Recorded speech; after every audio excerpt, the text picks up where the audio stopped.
오늘 하나님께서 우리에게 주시는 말씀은 구약성경 말라기서 4장 말씀입니다. 4장 1절부터 6절까지 구약성경 1330쪽에 있습니다. 구약 말라기 4장 1절부터 6절까지 말씀입니다. 한 절씩 저와 여러분이 교독하여 읽겠습니다. 만군의 여호와가 이르노라. 보라, 용광로 불같은 날이 이르리니 교만한 자와 악을 행하는 자는 다 지푸라기 같을 것이라. 그 이르는 날에 그들을 살라 그 뿌리와 가지를 남기지 아니할 것이로되. 내 이름을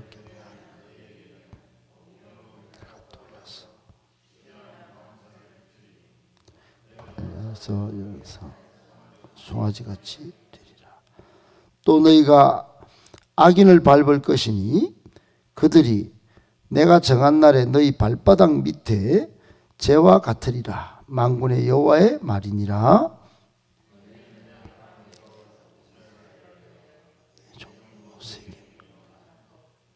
율례와 법도를 기억하라. 보라, 여호와의 크고 두려운 날이 이르기 전에 내가 선지자 엘리야를 너희에게 보내리니.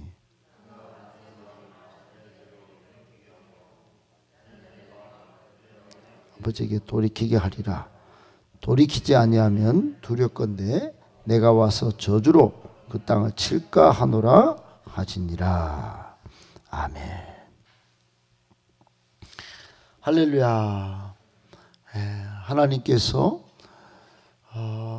여러분 마음과 육과 영을 살피시고 항상 은혜 주시고 건강 주시고 복과 은총 주시기를 예수님의 이름으로 축복합니다. 아멘.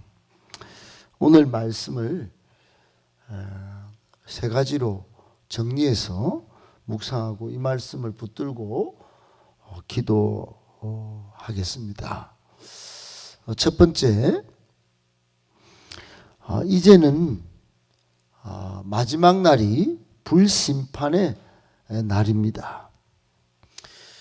여러분 다 아시다시피 하나님은 사람의 죄악이 어릴 때부터 하나님을 경청하지 않고 또 순종치 않음으로 인하여 노아 시대에 물로 세상을 심판하셨죠. 그런데 이제 남은 심판은 불심판이다 하는 것입니다. 베드로후서 3장 9절로 10절 말씀에 주의 약속은 어떤 이들이 더디다고 생각하는 것 같이 더딘 것이 아니요 오직 주께서는 너희를 대하여 오래 참으사 아무도 멸망하지 않고 다 회개에 이르기를 원하시느니라 그랬어요. 여러분 심판이 이미 하나님의 약속으로 예정되어 있는데 믿는 자들에게는 영원한 구원에 들어가는 인문의 날이지요. 그런데 이 억울한 세상, 이 어지러운 세상 언제 구원이 오나 기다리고 기다렸는데 그만 몇천 년이 지나고 예수님 오신 이후로도 2000년이 지나고 있어서 사람들이 더디네. 노아 시대처럼 장가가고 시집가고 막 드링킹하고 마시고 축제같이 놀까? 끝이 안 오는데 뭐 신나게 젊어서 한번 놀아보세요. 여러분 그런 게 아니라는 거예요. 그런 게 아니라는 거예요. 하나님은 오히려 오래 참으사 우리 믿는 자들 가운데 또 택하신 백성이 있다면 아무도 멸망하지 않도록 한 명이라도 회개하여 천국에 입성하실 수 있도록 그런 원하심으로 기다리고 계신다는 거예요. 그러나 베드로후서 이 3장의 말씀은 그러나 마지막이 있다는 겁니다. 불심판이 있다는 거예요. 10절에 보면 베드로후서 3장 10절에 보면 그러나 주의 날이 도둑같이 오리니 그날에는 하늘이 큰 소리로 떠나가고 물질이 뜨거운 불에 풀어지고 그랬어요. 세상의 모든 것이 불에 그만 풀어진다는 거예요. 그 이후의 말씀에도 하늘이 불에 타서 풀어지고 물질이 뜨거운 불에 녹아지려니와 그랬어요.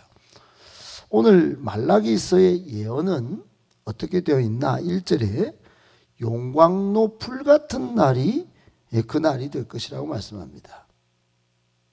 용광로 불 같은 날. 여러분, 용광로 불 제가 포철에 한번 들어가 봤는데 이글거리며 타오르는 무시무시한 불이었어요. 와, 그 옆에 정말 여러분 근처에 가면 갈수록 그 열기가 정말 모든 것을 삼켜버리고 소멸시킬 것 같은 그런 느낌이었어요. 마지막 날이 그런 날이라는 겁니다. 용광로 불 같은 날. 그날 하나님께서 교만한 사람, 악을 행하는 사람, 오늘 본문에 등장하는 용광로 불 같은 날이 이르리니 교만한 자와 악을 행하는 자는 다 지푸라기가 될 것이라 그랬어요. 여러분, 이 날은 불신자에게는, 하나님을 의지하지 않는 자에게는 정말로 이런 날이 될 것입니다. 정말 이글거리며 타오르는 무시무시한 불에 던져지는 마지막 날이 될 것이에요. 그러나 우리에게는 3절에 나와 있는 것 같이 악인을 밟을 날이 될 것입니다. 그동안 억울하고 힘들고 정말 괴로웠던 그 모든 과정의 날들이 이제 다 끝나는 그런 날이 될 것이에요. 그러므로 여러분, 우리는 두렵고 떨리는 마음으로 이 어지러운 세상, 이 힘든 믿음의 여정을 여러분 마지막까지 성실하게 준비하면서 기다려야 합니다. 미련한 다섯 처녀처럼 성령 다 소멸하고 아무렇지도 않은 그런 세월인 것처럼 그렇게 둔감하게 보내기는 너무나 여러분 시간이 째깍째깍 빨리 지나고 있는 것이에요. 이렇게 2022년이 코로나가 끝나고 겨울이 오리라고 여러분 참 기대는 했지만 이렇게 시간이 빨리 올 줄 알았겠습니까? 여러분, 시간이 가는 겁니다. 또 약속한 시간이 째깍째깍 오는 거예요. 교만하지 말고 악행을 버리고 마지막 주님 오시는 그날, 불의 심판이 있는 그날 두렵고 떨리는 마음으로 기도하면서 성령으로 깨어 기다리면서 그렇게 주님 맞을 준비 잘하는 우리 모두가 되시기를 예수님의 이름으로 축복합니다. 아멘. 두 번째, 하나님을 경외함으로 말씀 순종하는 것이 복 중에 복입니다. 여러분, 우리는 현세의 복을 물질적으로나 또 인기나 명예나 권세를 누리는 것을 복이라고 생각하고 또 조상 대대로부터 뭐 이빨이 아프지 않는다더니 뭐 여러 가지 건강의 문제를 또 재물의 문제를 또 사람과의 관계의 문제를 복으로 치는 경우가 있어요. 그러나 여러분, 성경적으로 보면 복 중에 복은 그런 것이 아닙니다. 영적인 복이 최고로 중요한 거예요. 여러분, 끔찍한 우리 앞부분에 살펴본 대로 이런 심판과 대조되는 사람을 하나님께서 말라기를 통하여 언급하시는데 바로 2절에 등장합니다. 2절에 보면 내 이름을 경외하는 너희에게는 그랬어요. 하나님의 이름을 존중하고 두려워할 줄 아는 사람들. 여러분, 이 사람들이 있다는 겁니다. 여러분, 다수가 아니에요. 소수예요. 그러나 하나님의 눈에는 외면당하지 않는 사람들이에요. 하나님은 이런 사람들을 주목하고 있어요. 여러분, 엘리야 시대 때 엘리야는 로뎀 나무에서 자살하려고까지 했지요. 근데 그 신학적으로 보면 그냥 자살하려고 우울증 걸린 사람이 아니에요. 엘리야는 아합의 손에 또는 이세벨의 손에 죽지 않고 하나님 손에 죽어 보겠다고 덤볐던 영적인 사람이에요. 엘리야가 그 무슨 대단한 사람이라고 마태복음, 마가복음, 누가복음 그 17장, 9장에 보면 예수님이 변형되는 그 신적인 권능의 자리에 베드로, 야고보, 요한이 올라가는데 거기에 모세도 등장해요. 모세는 거기 나타날 만해요. 왜요? 율법도 기록하고 하나님의 얼굴을 40일 동안 같이 친구와 대면하듯이 봤던 사람이에요. 모세의 얼굴빛만 보고 백성들이 영광에 떨려서 수건을 덮었을 정도로 모세는 대단했어요. 그런데 엘리야는 여러분 엘리야만 한 역사를 일으킨 사람이 제법 많습니다. 엘리야가 대단했던 건 바알과 아세라 선지자와 맞짱 뜬 850대 1의 승리를 거둔 거. 그런데 도망쳤어요. 로뎀 나무 아래에서 죽기를 하나님께 간구했어요. 그런데 여러분 하나님은 그 엘리야를 예수님 변형 사건에 등장시키셔서 그 위대함을 드러냈어요. 하나님은 엘리야 한 명을 찾고 계신 거예요. 하나님은 엘리야 같은 하나님 앞에서 죽기를 각오하는 그 한 명, 믿음의 사람을 지금도 여러분 살펴보시고 계신 거예요. 그런 사람이 바로 오늘 2절에 등장하는 내 이름을 경외하는 너희예요. 여러분 이런 사람에게는 어떤 일이 벌어집니까? 불심판이 아니에요. 얼마나 영광스러운지 공의로운 해가 떠올라서 치료하는 광선을 받고 참 나가서 외양간에 송아지 같이 뛰리라 그랬어요. 저는 송아지가 태어나는 것도 봤고 제가 흑염소를 길렀기 때문에 수도 없이 태어나자마자 조금 뒤뚱거리다가 기어코 일어나서는 얼마나 자기 세상이냥 뛰어다니는 네 발 달린 짐승 새끼들을 봤습니다. 여러분 얼마나 순박하고 얼마나 기쁜지요. 매 하면서 막 여러분 이런 사람들이 바로 우리라는 거예요.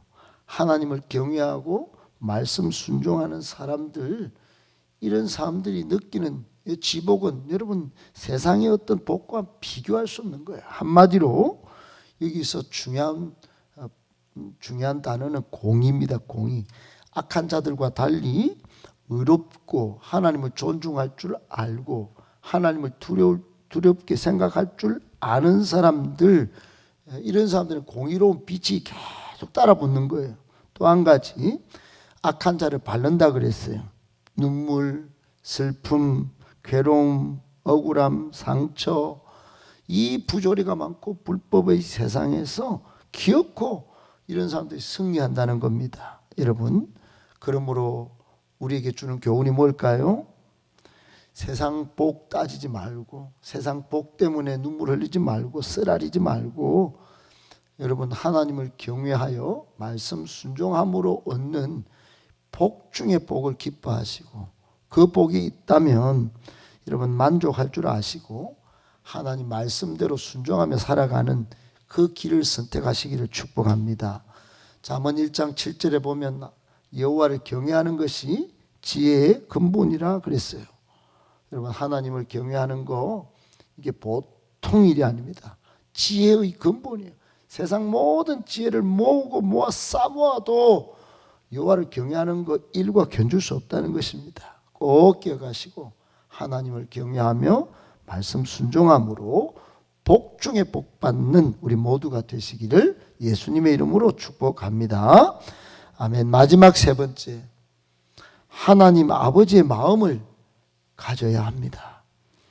여러분 세상은 온통 많은 목사님들도 부흥을 이야기합니다. 부흥사들도 부흥이 하면 또 부흥, 외적인 수를 따지면서 그리고 모양을 좀 갖추면서 그걸 부흥이라고 말하는 경우가 많습니다. 아니에요. 여러분 기독교적인 부흥은, 성경적인 부흥은 말씀으로 돌아가는 거예요. 아드 폰테스, 말씀의 본질로, 성경의 본질로 돌아가서 말씀을 살아내는 게 부흥이에요. 그리고 말라기, 오늘 말라기를 통하여 하나님께서 마지막 예언자를 통하여 부흥의 말씀을 주시는 것은 아버지의 마음을 가지는 것이 부흥이라는 거예요. 여러분, 하나님 아버지의 마음을 잃어버리고 아버지의 뜻과 계획과 목적과 상관없이 사는 삶은 그건 타락이요, 변질이고 부패인 것이 실패하는 인생입니다. 누가복음 15장에 잘 나와 있죠. 거기에 둘째 아들은 아버지의 재산을 미리 유산을 땡겨받아서 아버지의 뜻과 계획과 상관없이 허랑방탕합니다. 그러나 거기에 등장하는 아버지의 마음은 어떤가요? 끝까지 기다리는 엔들러스 로버예요. 그리고 눈 딱 감고 돈 다 탕진하고 돌아온 그 아들을 꼭 끌어안고, 우리 저기 휴게실 딱 들어가면 오른쪽 벽에 그림을 그려놨는데 람브레트의 아버지의 그 탕자를 향한 딱 끌어안는 모습의 사진을 그려놨는데 그 아들을 딱 끌어안고 눈 딱 감고 용서해버립니다. 그게 아버지의 마음이에요. 여러분, 오늘날 이런 아버지의 마음을 상실했기에 부흥의 시대가 아닙니다. 부흥의 시대가 오도록 우리는 기도해야 되는데 이런 아버지의 마음을 우리가 다 받아야 되는 거예요. 그래서 이거를 하나님은 세례 요한을 통하여 일으키기를 원하셨어요. 오늘 5절에 보면 이 5절 6절의 이 말씀은 신약 예수님이 오시기 전에 엘리야를 내가 선지자 엘리야를 너에게 보내리니 했는데 여기 엘리야는 이미 죽었거든요. 이 엘리야가 다시 살아서 온다는 게 아니고 세례 요한을 일컫는 말이에요. 6절에 보면 그가 아버지의 마음을 자녀에게로 돌이키게 하고, 하나님의 아버지의 마음을 백성들이 회개하라. 지금 복음이 가까웠다. 그리고는 자녀들의 마음을 아버지께로, 어떻게 하나님이 우리를 사랑하셨나이까 이렇게 따지는 이 자녀들의 마음을 끝까지 눈 딱 감고 용서해 주시는 그 복음이신 하나님께로 돌이키게 하리라. 그 이런 부흥의 날을 세례 요한이 준비한다는 겁니다. 돌이키는 사역. 사랑하는 여러분, 우리는 돌이키는 사역을 지금 해야 합니다. 그게 행복 모임이고 그게 셀 가족 모임이에요. 육신의 가족들은 싸우고 황혼 이혼이 30%를 넘었다고 그래요. 살면 살수록 이혼율이 높아져요. 그런데 우리는 같이 합쳐야 됩니다. 같이 더 끌어안아야 합니다. 끝까지 기다릴 수 있어야 합니다. 만약 돌이키지 아니하면 오늘 6절 끝에 두렵건대 내가 와서 저주로 그 땅을 칠까 하노라 그랬어요. 사랑하는 여러분, 온 땅에 지금 속히 이 복음을 전파하는 마음, 아버지의 마음을 가진 사람들이 필요합니다. 우리가 그렇게 해서 이 땅에 영적인 부흥이 오게 하는 부흥의 주역들 다 되시기를